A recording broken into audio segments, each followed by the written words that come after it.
सदर आसिफ अली जरदारी ने कहा कि पाकिस्तान चीन के तबादला तहजीब और बाहमी ताउन सीखने के विजन के मुकम्मल की हिमायत करता है। ग्लोबल गवर्नेंस इनिशिएटिव तहजीबों के तनों, सकाफ़तों में बराबरी और अवामी तबादलों को फ़रोग़ देता है। चीनी शहर यंगडो में दूसरे गोल्डन पैंडा इंटरनेशनल कल्चरल फोरम से खिताब में सदर जरदारी ने कहा कि पाक चीन दोस्ती बाहमी एहतराम और ताउन की मिसाल है। सकाफ़त अमन, खुशहाली और मुश्तरका मुस्तक़बिल के लिए एक अहम पुल है। We here in Chengdu, under the symbol of the panda, tells us how cultures unite people.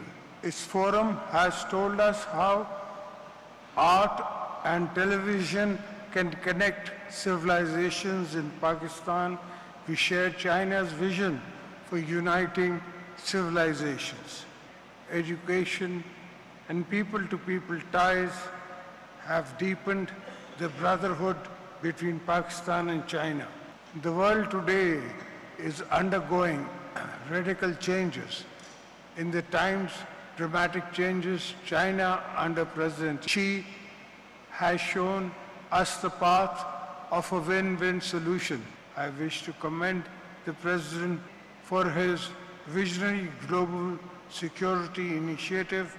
This initiative reflects a deep commitment to peace, stability, and cooperation in an increasingly complex world.